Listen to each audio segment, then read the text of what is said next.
She had been silently betrayed for years, but that night, the mistress walked in through the front door.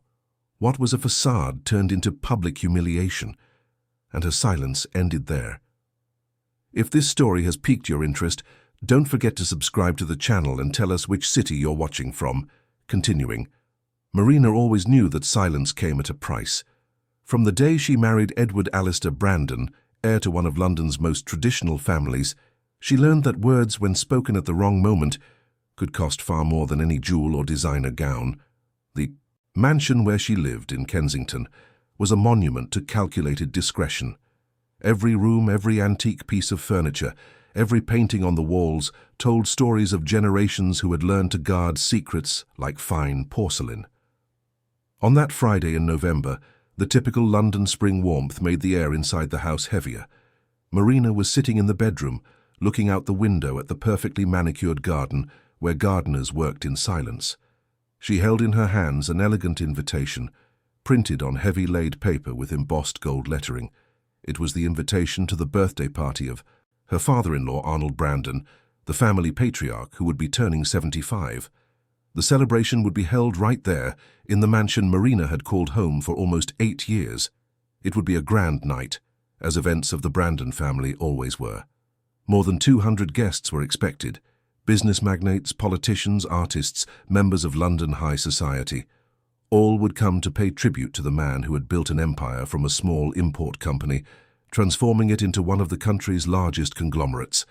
Marina sighed, carefully folding the invitation. She knew that night would be different from the others. There was something in the air, a tension she couldn't quite name, but which she felt in the pit of her stomach whenever she thought about the party. Perhaps it was because Edward had been more distant than usual. Perhaps it was the glances she caught from her sisters-in-law during Sunday lunches, or perhaps it was simply because she was tired of pretending everything was fine, when in reality her marriage was a beautiful facade hiding cracked walls. She got up and walked to the closet. She had chosen an elegant dress for the party, a classic-cut ivory midi model with long sleeves and a discreet neckline. It was beautiful, but without extravagance. Marina always dressed this way, so as not to draw too much attention.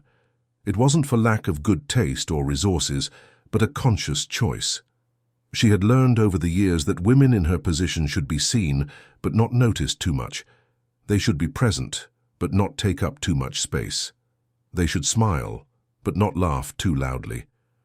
The sound of hurried footsteps in the corridor pulled her from her thoughts. It was Carmen, the housekeeper, who had worked in the house for over 20 years, even before Marina's marriage. Carmen, or Mrs. Carmen, as Marina always called her, was a middle-aged woman with grey hair, pulled back in a bun, and a gaze that saw much more than it let on. She knocked gently on the door before entering. "Mrs. Marina, the decoration team has arrived. They'd like to know if you have any specific instructions for the flower arrangements in the main hall." Marina nodded, putting the dress back in the closet. "I'll be right down, Mrs. Carmen. Has Mr. Edward arrived yet?" The housekeeper hesitated for an instant, long enough for Marina to understand the answer even before the words were spoken. "Mr. Edward called a little while ago. He said he's sorting out some matters at the company and will arrive later, just to get ready for the party." "Of course," Marina replied, keeping her voice steady. "As always." Carmen looked at her with that maternal expression that sometimes slipped from her professional demeanor. "Mrs. Marina, if you need anything at all—" "I'm fine, Mrs. Carmen," Marina gently interrupted. "Let's go see these flowers." Descending the marble staircase that led to the ground floor, Marina allowed herself a moment of weakness. She rested her hand on the mahogany banister and took a deep breath. She knew where Edward was, or rather, who he was with. Valerie Mitchell wasn't exactly a well-kept secret. She was a model and digital influencer who had made a name for herself in recent years, known as much for her beauty as for her ability to always appear in the right places with the right people. Marina had discovered the affair 6 months ago. Not by catching them in the act, not by confession. She had discovered it in the worst possible way, through a whispered comment between 2 friends during a charity tea. They didn't know Marina was right behind them, separated only by a folding screen. The words were like knives. Poor Marina, so discreet, so proper, and Edward parading around with that Valerie as if he were single. They say he's even bringing her to his father-in-law's party. Can you believe it? In their own home. Indeed, the other replied. But what can Marina do?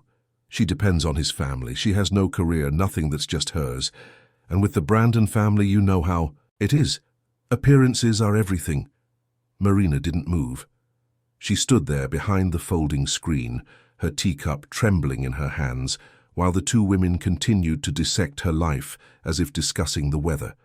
When she finally managed to move, she left through the side door, avoiding any encounter. She arrived home and went straight up to her room. She didn't cry. She didn't scream. She just sat on the edge of the bed and stayed there, looking at her own hands for hours.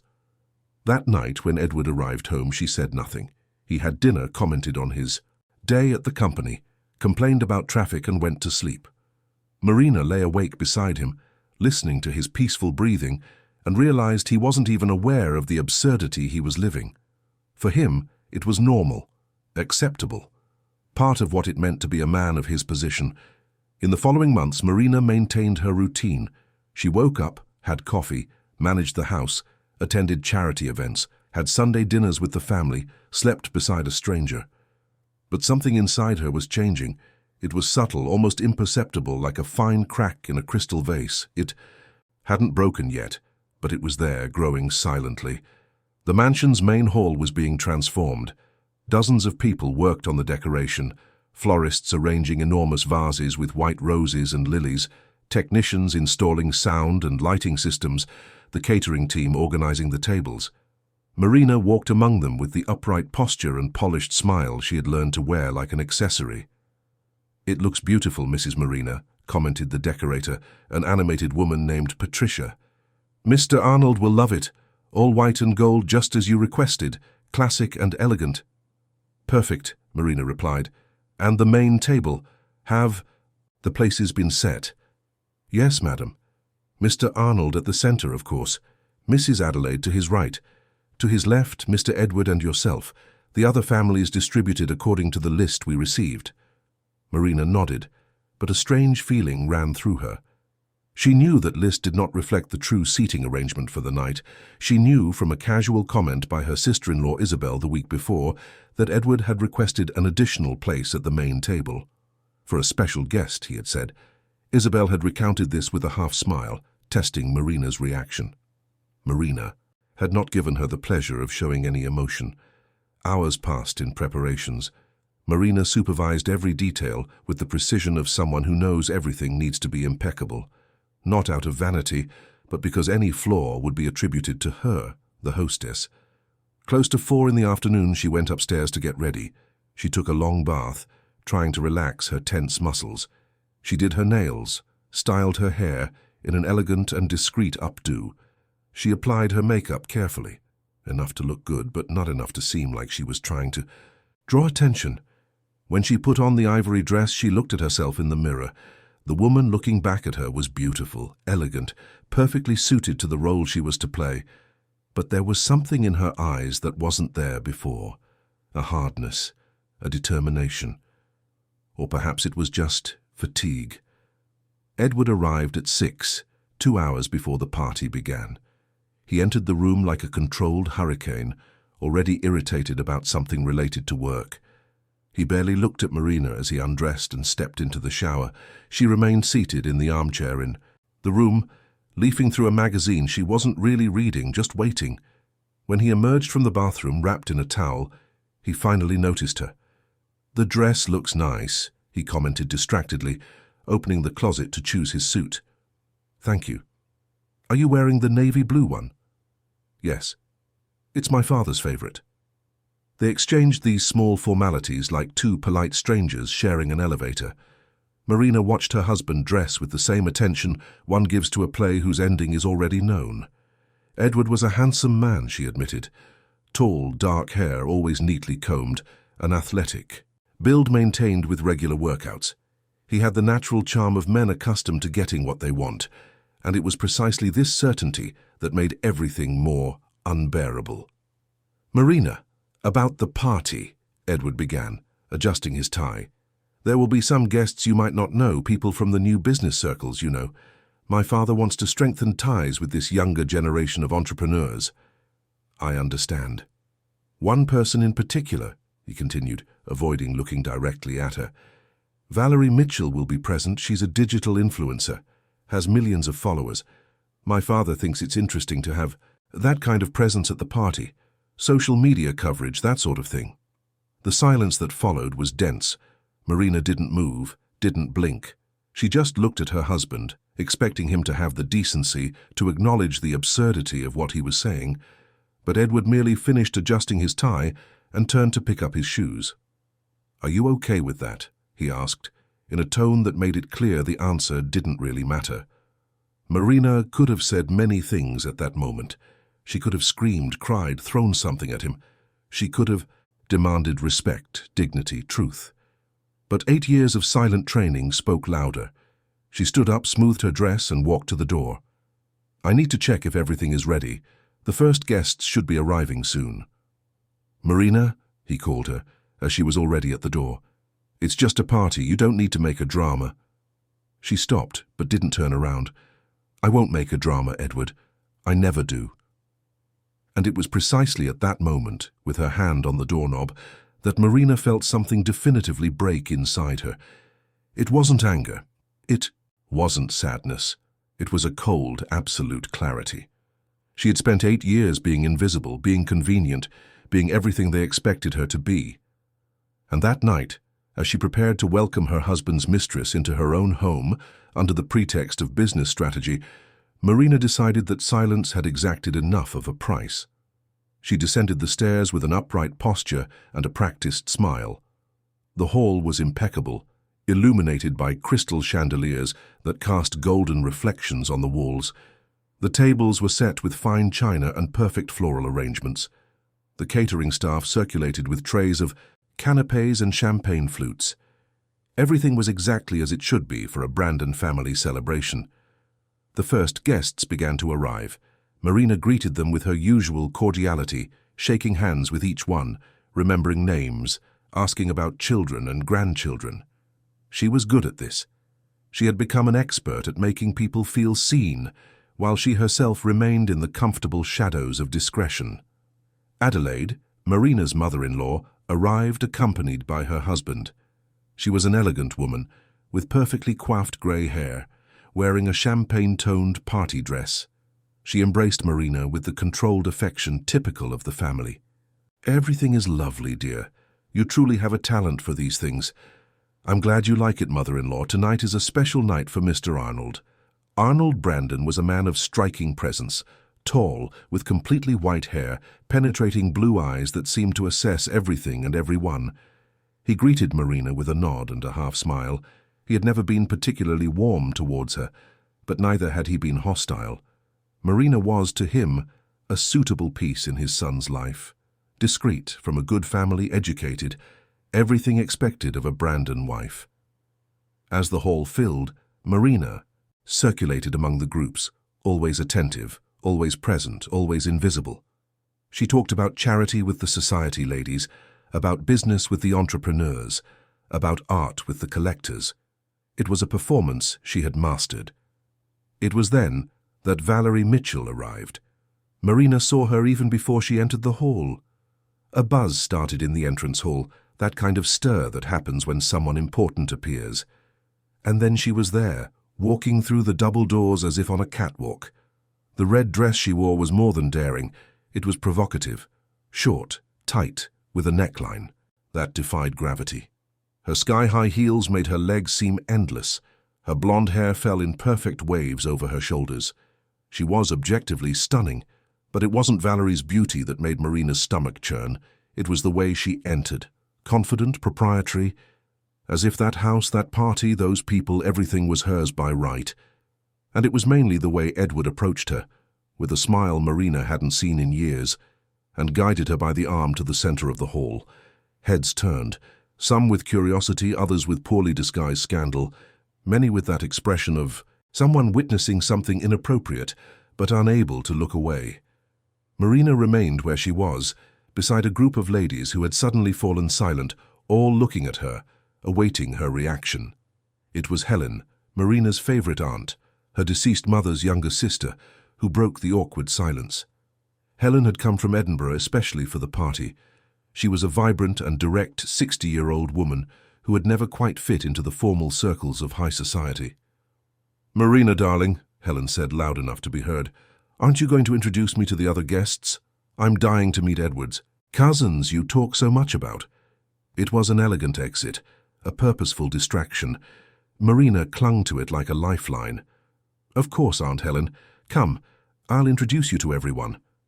As they circulated through the hall, Helen held Marina's arm firmly.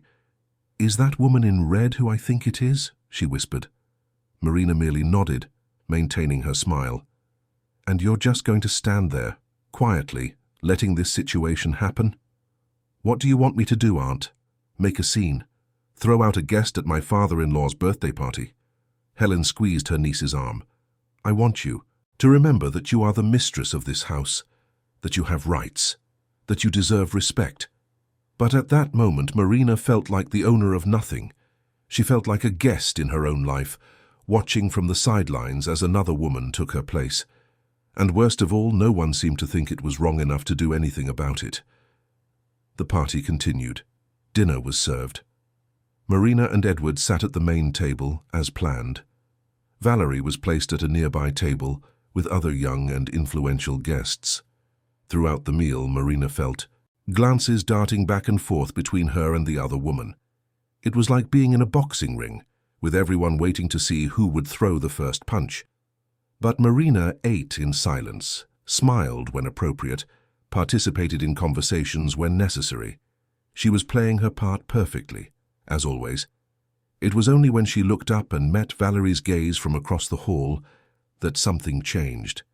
The other woman stared at her with a mix of challenge and disdain. There was no embarrassment, no shame, only an arrogant certainty that she had won, that Marina was merely an easily ignorable obstacle. And it was at that moment, under the sparkle of the crystal chandeliers, surrounded by 200 people pretending not to see the obvious, that Marina decided she would no longer be invisible. She didn't know yet how or when, but she knew that night something would change. It had to change, because silence, she finally understood, was not protection. It was a prison, and she was tired of being a prisoner in her own life. "Tell me your opinion of this story and how you think it will end." The music began to play louder. After dinner, a band hired especially for the occasion performed classics of Brazilian music, those songs that Arnold Brandon's generation appreciated. Couples began to move towards the impromptu dance floor in the center of the hall. Marina observed everything from her position at the main table, still seated, while Edward conversed animatedly with a group of businessmen a few meters ahead. Valerie had risen from her table and was now circulating through the hall as if she were the hostess of the evening. She stopped to take photos with some guests, posted stories on her phone, laughed too loudly, touched people's arms with an intimacy she hadn't earned. Marina noticed how some of the older ladies frowned as they watched her, but no one said anything. After all, she was the birthday boy's guest. Or at least that's what everyone pretended to believe. Raphael, Edward's cousin and Aunt Adelaide's son, approached the table where Marina was still seated. He was 35, a lawyer for the family company, and had always been kind to Marina. They didn't have a close relationship, but there was mutual respect. "Marina, are you all right?" he asked softly, pulling up a chair to sit beside her. "I know this situation must be difficult for you." Marina looked at him, surprised by his frankness. Most people pretended not to see anything wrong happening. "I'm here, Raphael, playing my part." He sighed, running a hand through his dark hair. "This isn't right.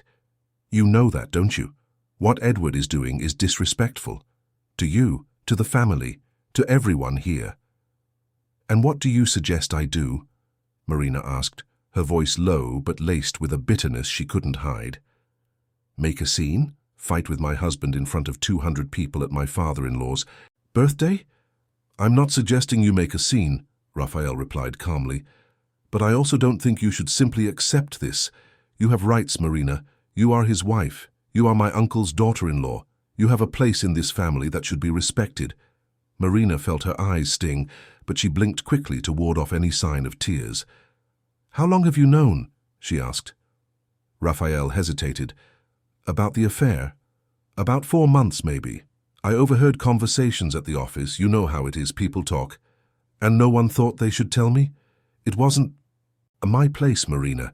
But now seeing this happen here in your home in front of everyone," he shook his head, "this has gone beyond all limits."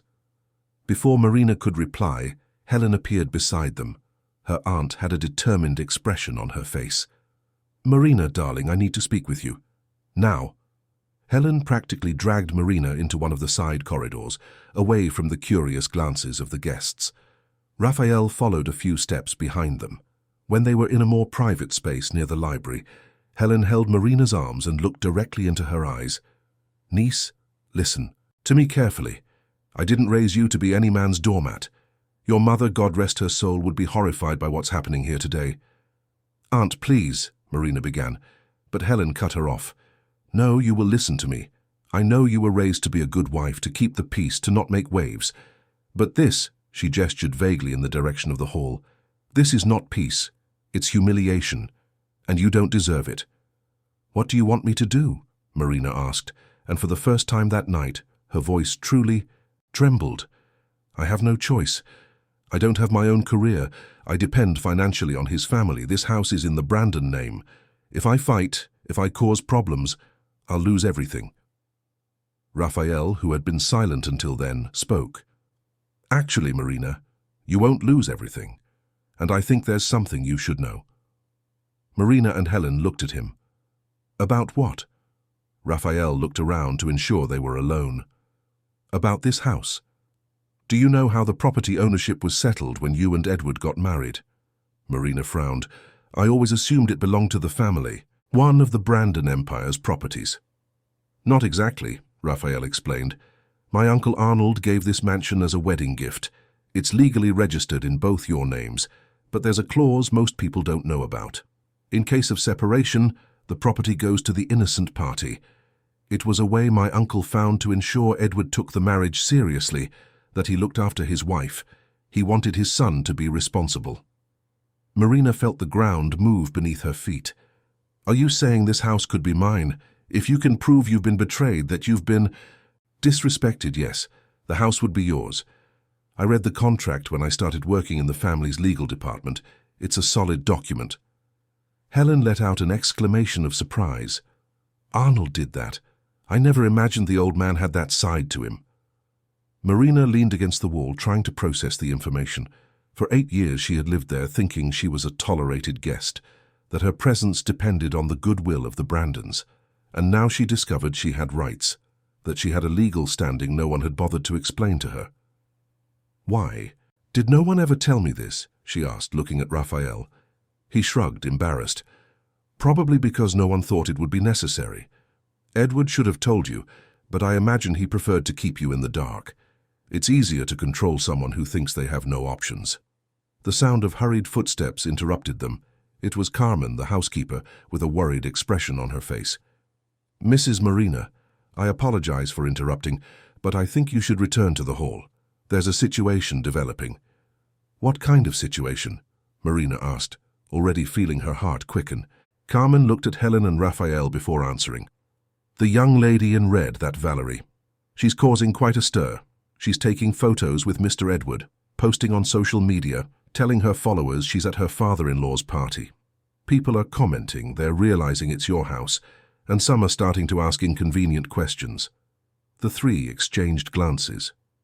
Marina felt something harden within her. It was no longer just a private humiliation she could swallow and forget. It was becoming public, documented, spread to millions of people on social media. Valerie wasn't just claiming Edward, she was claiming Marina's place. In the family, in society, in her own home. "Let's go back," Marina said, her voice firmer than she felt, "and let's see what's happening." The four returned to the main hall. The party continued, but there was a new energy in the air. Groups of guests, especially the younger ones, were looking at their phones and whispering among themselves. Marina saw Isabel, her sister-in-law, holding her phone with an expression that mixed shock and malicious satisfaction. When Isabel realized Marina was watching, she quickly averted her eyes. In the center of the hall, near the dessert table, Valerie was, with Edward and a group of people, all smiling for her phone camera. She was speaking animatedly, clearly recording a video for her social media. "Folks, what an amazing party, right?" Valerie said to the camera, her voice loud and cheerful. "I'm here celebrating dear Arnold Brandon's birthday, along with this wonderful family. You can't imagine what it's like to be in a mansion like this, with all its history." Marina stopped a few meters away, observing. She felt Helen position herself beside her in a silent gesture of support. Raphael was right behind them. Edward seemed completely comfortable with the situation. He laughed, posed for photos, made comments. There was no sign of embarrassment or awareness that he was doing something wrong. To him, apparently, it was perfectly normal. It was then that Valerie turned and saw Marina. For a second, something crossed the other woman's face. It wasn't exactly guilt, but perhaps an acknowledgement that she had crossed some invisible line. But then she smiled, that confident and provocative smile, and walked directly towards Marina. "Marina!" Valerie exclaimed, as if they were old friends. "Your house is absolutely beautiful. I was just commenting to Edward about how many stories these walls must hold, wasn't I?" The silence that followed was heavy. All nearby guests stopped what they were doing and turned their attention to the scene unfolding. Marina could feel dozens of eyes on her, waiting to see how she would react. "Thank you," Marina replied, her voice polite but cold. "It is indeed a house with a lot of history. Family history." The emphasis on the last word did not go unnoticed. Valerie blinked, but maintained her smile. Of course. And what an incredible family. Edward was telling me about all the Brandon traditions." "How interesting," Marina said. "My husband sharing family stories with you." The air grew even tenser. Edward, who had remained where he was until then, finally approached. He had an irritated expression on his face. "Marina, you don't need to be rude to our guest." "Our guest," Marina repeated, and there was something in the way she said the words that made Edward involuntarily take a step back. "Interesting you use the plural, Edward, because I don't recall being consulted about this specific guest." Valerie let out a forced laugh. "Oh, what a heavy atmosphere. It was just a compliment to the house folks. No need to be like this." It was then that Helen stepped forward. "May I ask a question, dear?" she said, looking at Valerie with an expression that was anything but friendly. "Do you know who owns this house?" Valerie blinked, surprised by the intervention. "Well, it's the Brandon family mansion, isn't it?" "Not exactly," Helen continued. "This house was a wedding gift. It legally belongs to my niece Marina and her husband. And as his wife, Marina has every right to decide who is welcome here and who is not." Edward turned red. "Aunt Helen, with all due respect, but this has nothing to do with you." "It certainly does," Helen retorted.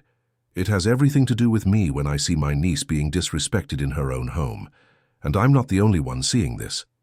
She gestured to the surrounding hall. Marina looked and realized they had indeed attracted a considerable audience. Arnold and Adelaide were on the other side of the hall, observing with serious expressions. Other family members, friends, acquaintances, everyone was watching. Raphael also approached, positioning himself beside Marina. "Edward, cousin, I think you'd better reconsider what's happening here. This isn't right and you know it." Edward looked around, realizing for the first time the scope of the situation he had created. "You're making a scandal out of nothing. Valerie is just a guest like any other." "That's a lie," a firm voice cut through the air. It was Adelaide, the matriarch, who had approached silently. "She is not just any other guest, Edward, and you know that very well. You brought your mistress to your father's birthday party, in the house you share with your wife, and expected us all to pretend everything is fine." The entire hall was silent now. Even the band had stopped playing. Edward opened and closed his mouth, speechless. Valerie, who had maintained a confident demeanor until then, began to look uncomfortable. "Look, Adelaide, I didn't come here to cause trouble," Valerie began, but the older voice cut her off. "But you did, dear, you caused a lot of trouble. And I don't think you've been entirely honest with yourself about the kind of situation you've gotten yourself into." Marina observed everything as if she were outside her own body. The family that had always maintained appearances at all costs, that had taught her to swallow humiliations in the name of harmony, was finally publicly acknowledging what had been happening. But there was something about the way it was unfolding that bothered her. They weren't speaking up for her. It was for the family's reputation, for the scandal that could tarnish the Brandon name. Edward tried to regain control of the situation. "Mother, father," he said, looking at Arnold, who was approaching. "This is a private conversation. We don't need to discuss this here in front of everyone." Arnold Brandon stopped beside his wife. His face was stern, an expression his children knew well, and feared. For a long moment he just looked at Edward, then at Valerie, then at Marina. When he finally spoke, his voice was low but filled with authority. "You are right, Edward. It is a private conversation, and you should have kept it private from the start, instead of bringing it into our home in front of our family and friends, on the night of my celebration."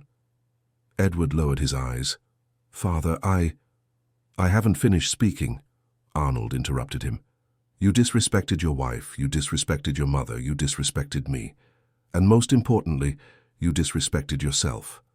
I raised my children to have character, Edward, and this display today makes me question if I succeeded."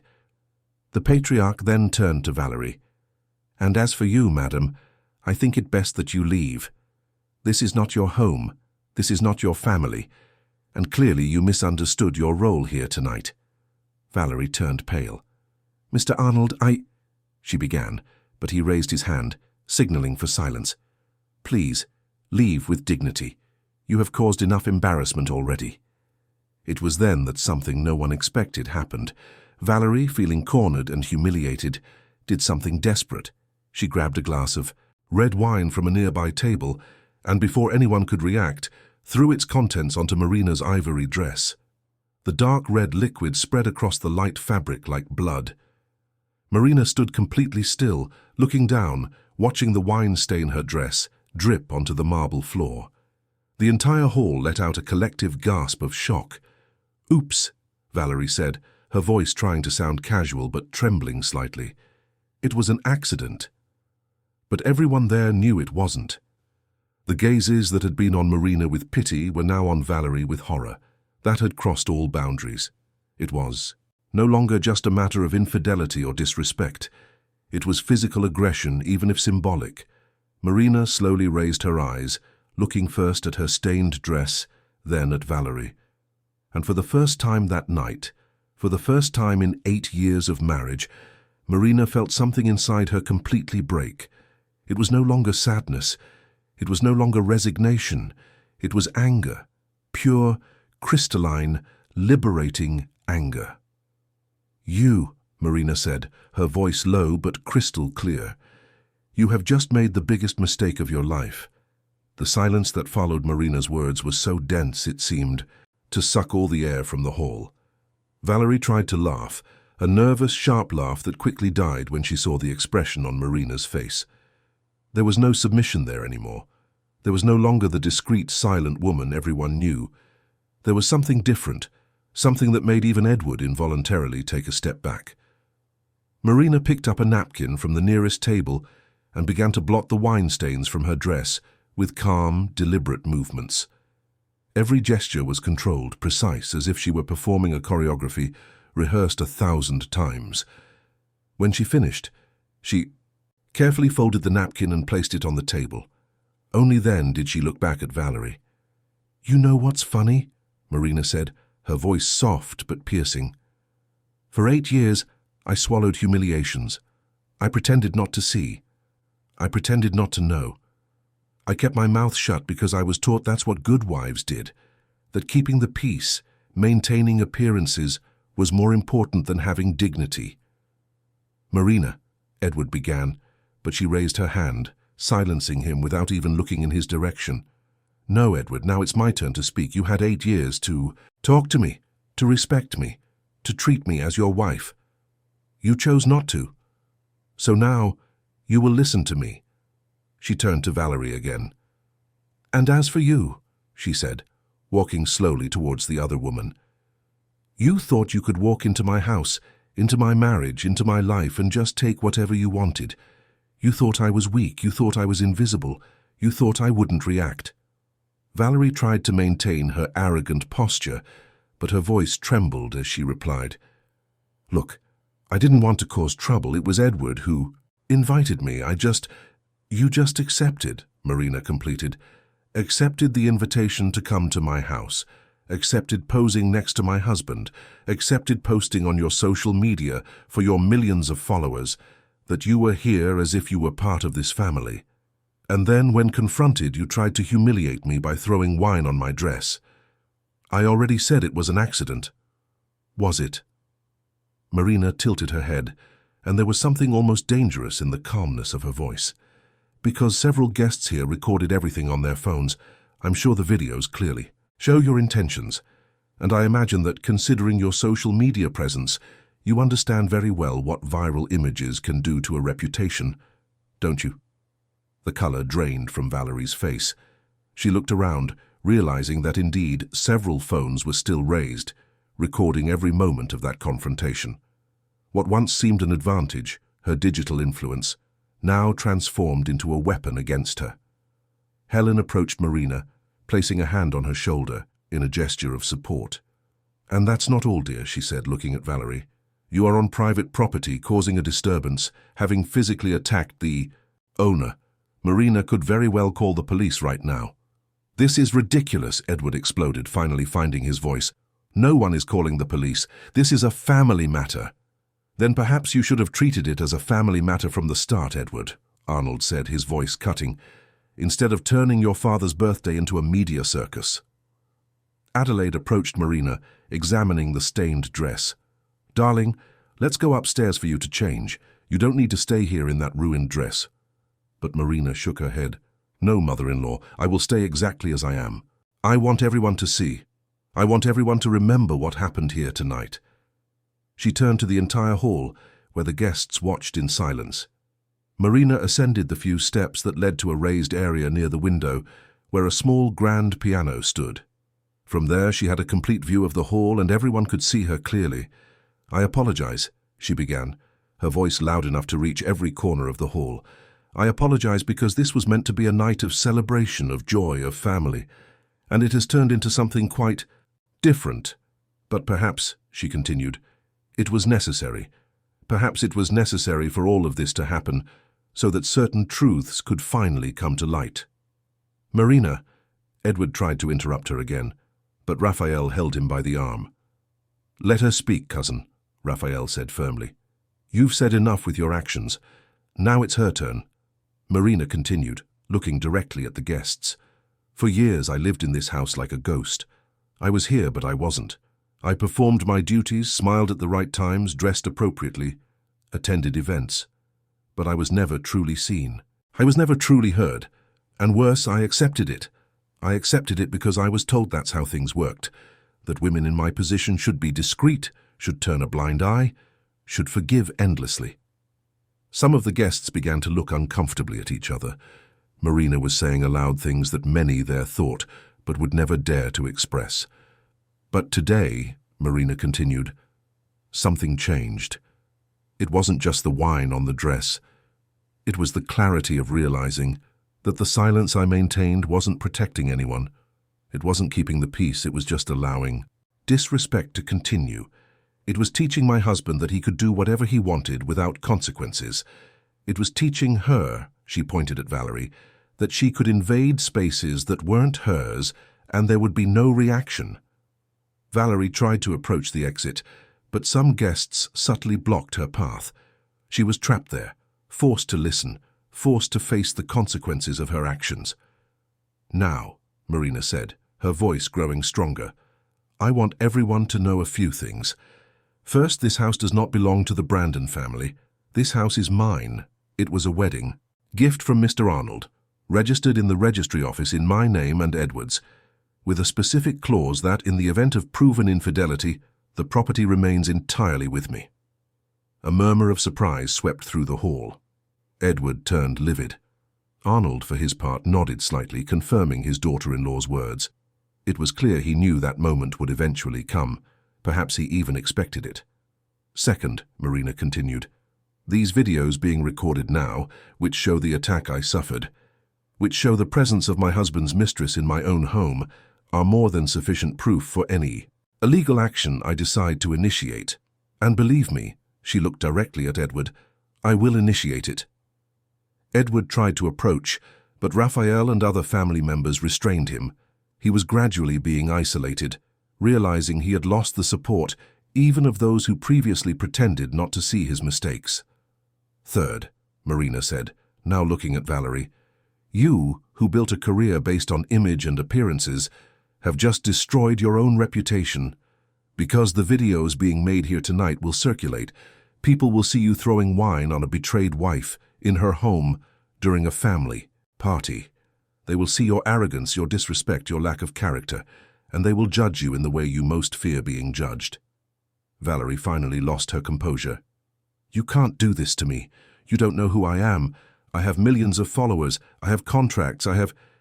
Had, Marina corrected softly. You had all of that. But reputation, dear, is something built with years of work and destroyed in seconds of stupidity. You've just had your seconds of stupidity. It was then that something unexpected happened.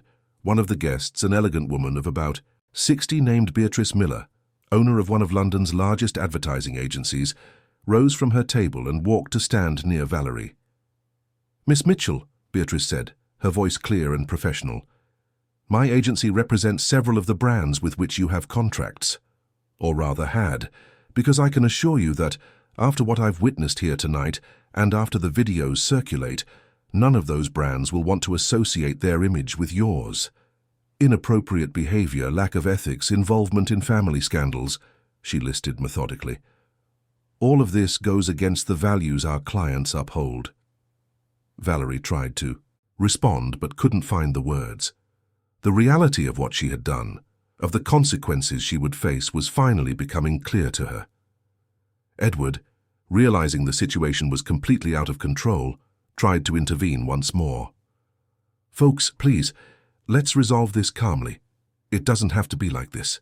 We can talk, reach an agreement. An agreement, Marina repeated, looking at her husband as if seeing him for the first time.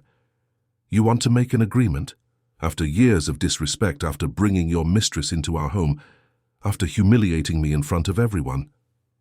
What kind of agreement do you imagine would be acceptable, Edward? He stammered. We can try marriage counseling. We can work on this. I promise that... Your promises are worthless, Marina interrupted him, and I have no interest in trying to save a marriage that you destroyed all by yourself. Arnold, who had observed everything in silence since his last intervention, stepped forward. His presence commanded automatic respect, and the hall grew even quieter when he began to speak. Edward, he said, his voice laden with disappointment, you have shamed me today. You have shamed your mother, your wife, your family, and yourself.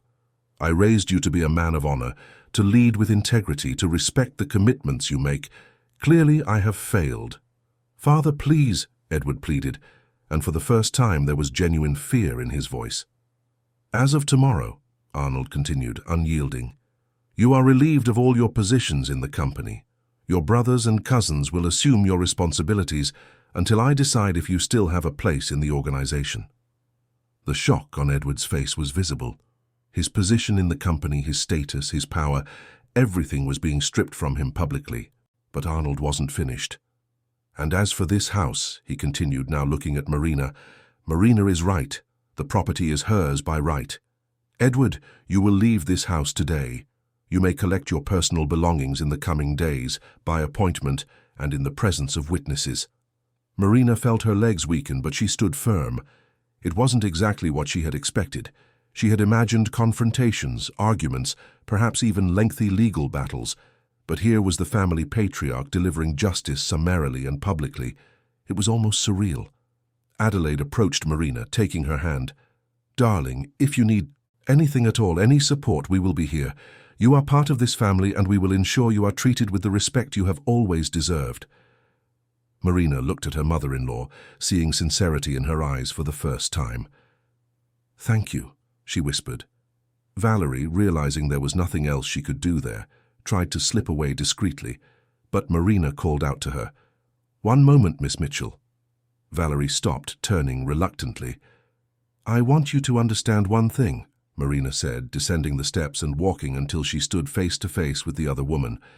"You didn't just lose contracts and followers today. You lost something much more important, your dignity. Because in the end, what did you gain from all of this? A married man who was never truly yours? A night of attention that turned into scandal? Was it worth it?"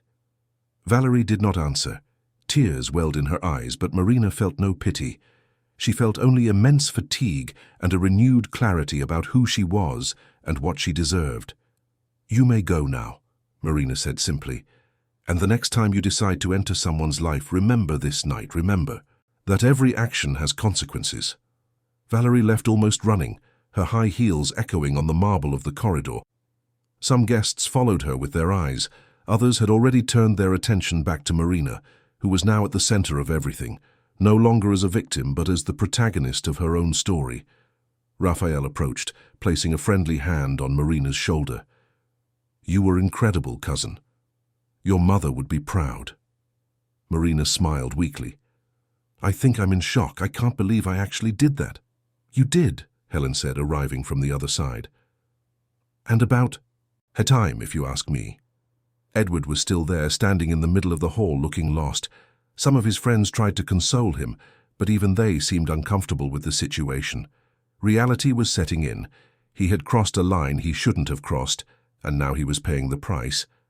Marina looked at him and for a moment felt something akin to pity, but it was a distant pity, as if she felt it for a stranger who had made bad decisions. There was no more anger, there was no more love, there was just emptiness where a marriage had once existed. "I think you should go, Edward," she said calmly. "As your father said, you can collect your things later. But today, right now, I want you to leave my house." Edward looked at her, searching for some sign that she might change her mind, but there was nothing there but a firm and final decision. He nodded slowly, realizing he had lost everything of value: respect, family, home. As Edward left, followed by a few loyal friends, the hall began to murmur. The party had transformed into something completely different from what was planned, but somehow there was a renewed energy in the air, as if everyone there had witnessed not just a scandal, but a liberation. Arnold approached Marina. He was a man of few words, but when he spoke, his voice carried a weight she had never heard before. "Marina, I owe you an apology. I should have realized what was happening. I should have intervened sooner. A man must protect his family, and I failed to protect you." Marina felt her eyes sting again, but this time she let the tears fall. They weren't tears of sadness or humiliation. They were tears of relief, of liberation, of a weight that had finally been lifted from her shoulders. "Thank you, Mr. Arnold," she said, "for believing in me, for doing justice."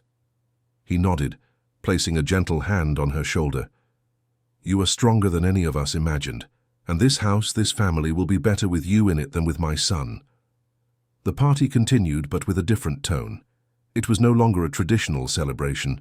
It was something new, something transformative.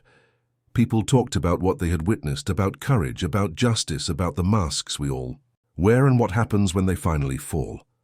Marina circulated among the guests, receiving hugs, words of support, looks of respect she had never received before. She was still wearing the wine-stained dress, but now it was no longer a mark of humiliation. It was a symbol, a reminder that she had faced the worst and survived. More than survived, she had risen. 3 months had passed since that night that changed everything. Marina was sitting in the mansion's study, the same study Edward used to use for work, but which was now hers. The walls had been repainted, in a soft bluish-grey tone, the heavy, dark furniture replaced by lighter, more modern pieces. The room had large windows that let in natural light, something Marina had always desired but never dared to ask for.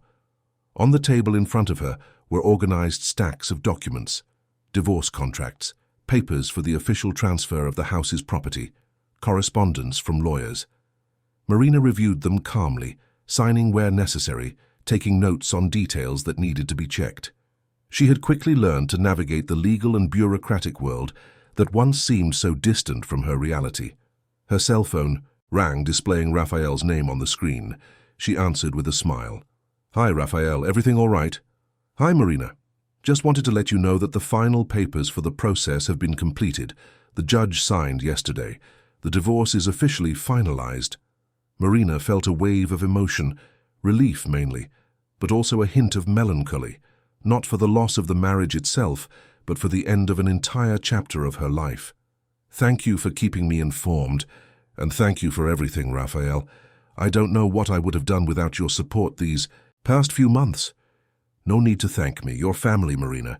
And besides," he paused, "I think we all learned something that night, about staying silent in the face of wrongdoings, about the importance of standing up for what's right."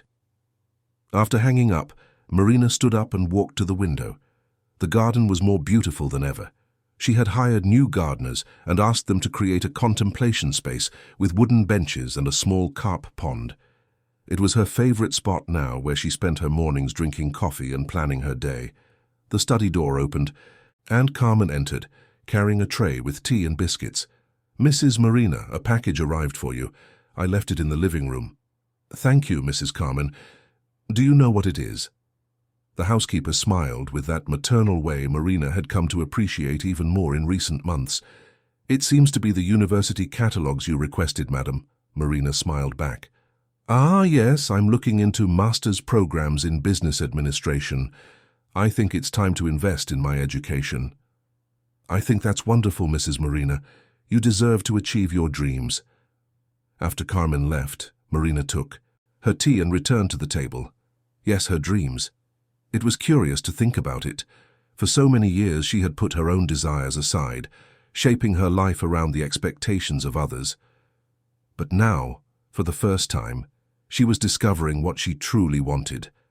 And it was liberating. The divorce had been surprisingly swift, facilitated by the irrefutable evidence of Edward's infidelity and the fact that Arnold, though discreetly, had used his influence to ensure the process was fair and expeditious. Edward had tried to contest some points, particularly regarding the ownership of the house, but the documents were clear, and the judicial decision had been unquestionable. Marina had kept the mansion in addition to receiving substantial financial compensation. It wasn't about the money, she repeated to herself.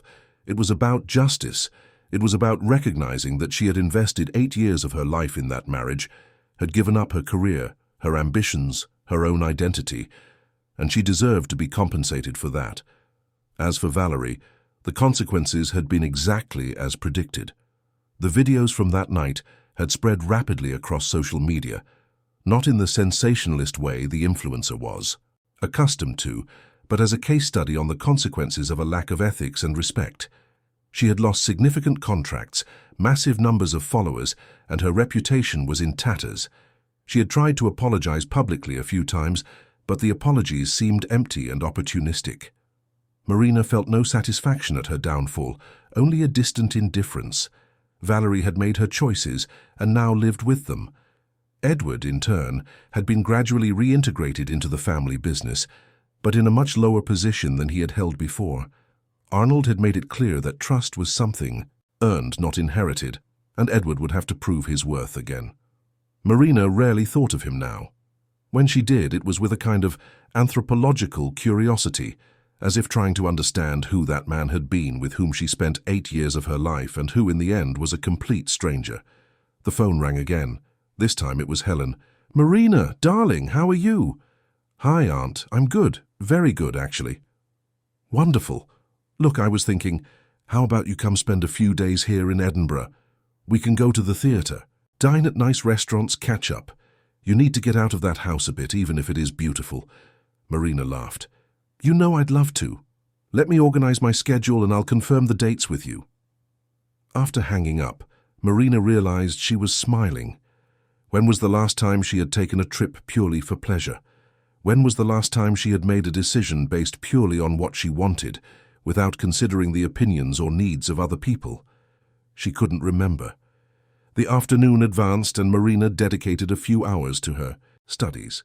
She had enrolled in some online courses while deciding on her master's degree. Business administration, yes, but also psychology, art, history. She was exploring, discovering what interested her. What made her feel alive and engaged? It was like rediscovering parts of herself that had been buried under years of conformity. Around 6 in the evening, Adelaide called. "Marina, dear, I'm nearby. Can I drop by quickly? I'd like to discuss something." "Of course, mother-in-law, I mean Adelaide," Marina corrected herself. She was still getting used to the new dynamic. "I'll be here." Half an hour later, Adelaide arrived. Marina received her in the living room, where tea and some snacks had been prepared. The matriarch of the Brandon family seemed lighter somehow, less rigid than she used to be. "Marina, first of all, I want to thank you," Adelaide began, taking the teacup offered to her. "Thank you for your dignity throughout this entire process. You could have turned this into a media circus. You could have sold stories to the press. You could have publicly humiliated our family. But you didn't." Marina shook her head. "It wasn't about revenge, Adelaide. It was about reclaiming my life, my dignity. Exposing the family publicly wouldn't have brought any good to anyone." "Even so," Adelaide continued, "I appreciate your discretion, and I want you to know that even though you and Edward are no longer married, you are still part of the family in our eyes, especially in mine and Arnold's." Marina felt touched. "Thank you. That means a lot to me." "Actually," Adelaide said, setting her cup aside, "I came here with an invitation. Arnold and I are reorganizing some things at the family's charitable foundation. We need someone with sensitivity, with experience in dealing with people, someone we can trust. We thought of you." Marina blinked, surprised. "Are you offering me a job?"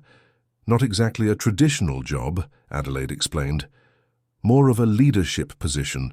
You would have autonomy to define projects, choose causes, manage resources. And of course you would be adequately compensated. Arnold always said you had a special talent for organization and management, but you never had the opportunity to demonstrate it." Marina was silent for a moment, processing the offer. It was an incredible opportunity, a chance to use her skills in a meaningful way to make a difference, but it was also a link to the Brandon family, to the past she was trying to leave behind. As if reading her thoughts, Adelaide spoke. "I understand if you need to think about it, and if you decide you prefer to follow a completely different path, I will also understand. But know that the offer is there, not as a way to keep you tied to us out of obligation, but because we genuinely believe you would be perfect for this position." "May I have a few days to think about it?" Marina asked. "Of course, as much time as you need." After Adelaide left, Marina sat down again in the study, thinking about the proposal. It was tempting. It could be a way to use her experience in household management and events on a larger scale, with social purpose, but she also had her reservations. Would she be able to work with her ex-husband's family without it becoming awkward or painful? The answer, she realized, depended on how she chose to view the situation. She could see it as a permanent link to a past she wanted to forget. Or she could see it as an opportunity to redefine her relationship with the Brandons, to create something new and meaningful from the ashes of what had been. That night, Marina dined alone in the garden, something that had become a pleasurable habit. The London sky, rarely starry due to light pollution, was surprisingly clear. She looked up, seeing the few visible stars, and thought about how her life had changed. 3 months ago, she was trapped in a loveless marriage, invisible in her own home, silenced by years of social conditioning. Today, she was the mistress of her own destiny. She had a house that was truly hers, financial resources that gave her independence, and most importantly, she had her voice back. Her phone vibrated with a message. It was from a college friend, someone Marina had lost touch with during her marriage. "Saw you're divorced. How about we get coffee? I've missed you all these years." Marina smiled. Yes, she had distanced herself from many friendships during her marriage, always prioritizing Edward's social needs and commitments. But now she could reconnect. She could rebuild those bridges. She replied quickly, arranging a meeting for the following week. In the days that followed, Marina made her decision about Adelaide's offer. She would accept the position at the foundation, but with clear conditions. She would have complete autonomy, report only to the foundation's board and not to individual family members, and her office would be in a separate location, not on the premises of the Brandon companies. Adelaide and Arnold readily agreed to all conditions. The first project Marina decided to implement was a support program for vulnerable women leaving abusive relationships. She knew from her own experience how difficult it was to leave a situation where one felt trapped, where financial and social dependence made freedom a distant illusion. The program would offer not only temporary shelter, but also professional training, psychological support, and legal assistance. The irony was not lost on Marina. She was using resources from the family of the man who had disrespected her to help other women free themselves from similar situations. There was a poetic justice in this that she deeply appreciated. 6 months after that fateful night, Marina stood on stage at a convention center in London, speaking to an audience of over 500 people about the program she had created. She was wearing an elegant navy blue suit, her hair pulled back in a professional bun, her posture confident. There was nothing left of the invisible and silent woman she used to be.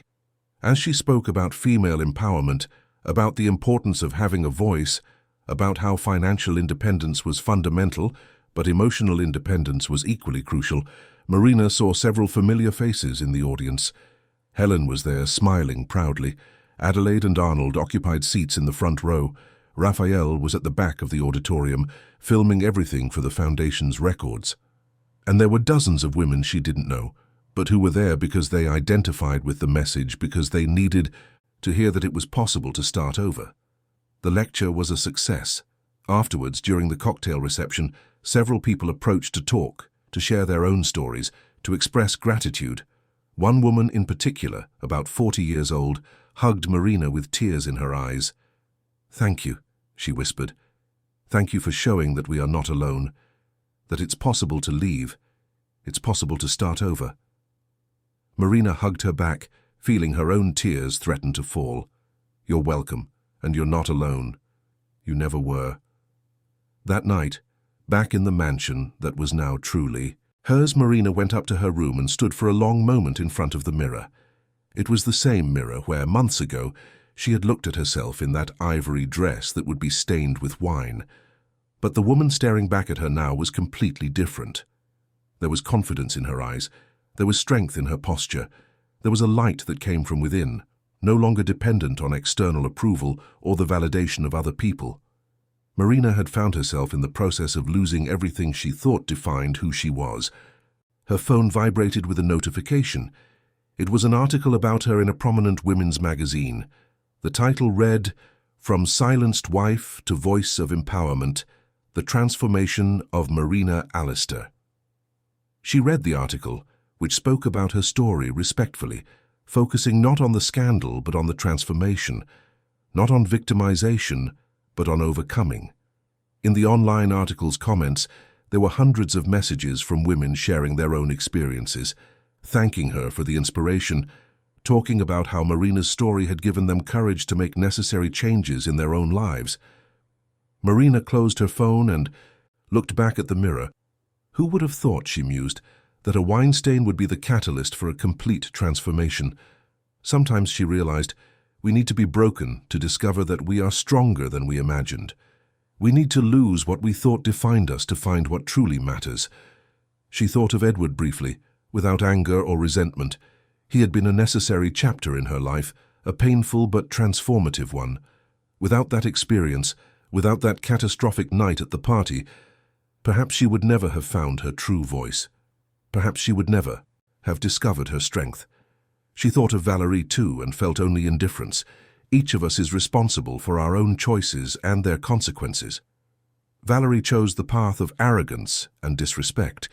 Marina chose the path of dignity and a new beginning. The next morning, Marina woke up with the sun streaming through her bedroom window. She had an important meeting with potential donors for the Women's Support Program, then lunch with Helen, who was back in London, and in the afternoon a therapy session she had started attending regularly. Her agenda was full, but it was an agenda she had built herself, based on her own choices and priorities. As she drank coffee in the garden, watching the carp swim peacefully in the pond, Marina realized she was genuinely happy. Not the effervescent, dramatic happiness of movies, but a quiet, deep happiness, rooted in authenticity and purpose. It was the happiness of waking up every day knowing exactly who she was and what she was worth. The phone rang. It was Arnold. "Marina, good morning. I hope I'm not calling too early." "Not at all, Mr. Arnold. I've been awake for some time. How can I help you?" "Actually, I wanted to thank you. Yesterday's lecture was extraordinary. You made our foundation shine in a way it hasn't in years. And more importantly, you are truly making a difference in people's lives. I am proud of you." Marina felt her chest warm with the recognition. "Thank you. That means a lot coming from you." "And Marina," he continued, his voice growing more serious, "I want you to know that I deeply regret not having realized what was happening sooner, not having protected you the way I should have. A man must defend what is right even when it's difficult, even when it involves his own family." "You did what was right when it mattered most," Marina replied, "and that's what counts." After hanging up, Marina sat there for a few more minutes, just being, just existing in that moment, in that place, in that life she had built from the ashes of who she used to be. She thought of the woman she was 6 months ago, so small, so silent, so lost, and she sent her, across time and space, a message of love and encouragement. "You will survive," she thought. "More than survive, you will flourish. You will discover that the strength you sought outside yourself was always within you, just waiting for the right moment to emerge." Marina stood up, smoothed her dress, and walked back into the house. She had a productive day ahead, full of possibilities and promises. And as she walked through the corridors of the mansion that was now truly hers, in every sense of the word, Marina smiled. Because after all, silence had exacted its price for years. But now, finally, it was her voice that echoed through the walls. And it was a voice strong, clear, and unbreakable. Vigi. End. Dear listeners, we hope Marina's story has touched your heart. If you were moved by this journey of transformation and empowerment, please leave a like, subscribe to the channel, and tell us in the comments what stood out to you the most. Was it the moment Marina finally found her voice? Was it the turning point with Arnold delivering justice? Or was it her complete transformation into an independent and strong woman? We want to know which part of this story resonated most with you. Every day we bring intense stories like this, which reveal the deepest side of the human soul, showing that it's possible to start over, that it's never too late to reclaim your dignity and build the life you deserve. We'll be waiting for you in the next episode with another story that will stir your emotions and make you reflect on courage, justice, and the power of the female voice. See you then.